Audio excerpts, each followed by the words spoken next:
মালয়েশিয়ার বুকিত বিংতাংয়ে একটি অনলাইন জুয়া সিন্ডিকেটের আস্তানায় অভিযান চালিয়েছে দেশটির অভিবাসন বিভাগ। এই অভিযানে ১২ বাংলাদেশি সহ ১৯ জন বিদেশি নাগরিককে আটক করা হয়েছে। মালয়েশিয়ার অভিবাসন বিভাগের মহাপরিচালক জাকারিয়া সামান জানান, একটি বিশেষ চক্র দীর্ঘদিন ধরে বিদেশি নাগরিকদের টার্গেট করে অনলাইন জুয়া পরিচালনা করে আসছিল। গোপন সংবাদের ভিত্তিতে প্রায় ১ মাস পর্যবেক্ষণের পর সোমবার রাতে বুকিত বিংতাংয়ে একযোগে অভিযান শুরু করা হয়। অভিযান চলাকালীন মোট ৩১ জন বিদেশি এবং ২ জন স্থানীয় নাগরিককে জিজ্ঞাসাবাদ করা হয়। যাচাই-বাছাই শেষে ১৯ জনকে আটক করে পুলিশ। আটকদের মধ্যে বাংলাদেশি ১২, মিয়ানমারের ৪, ইন্দোনেশিয়ার ৩ জন নাগরিক রয়েছে।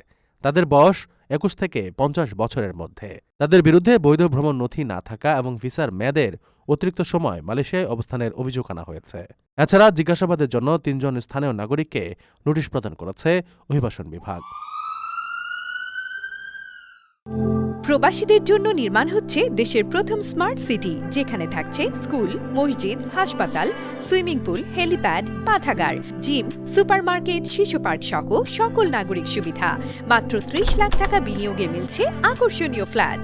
প্লাটিনাম ইনভেস্টরদের জন্য ঢাকা বিমানবন্দরে ভিআইপি প্রোটোকল সুবিধা।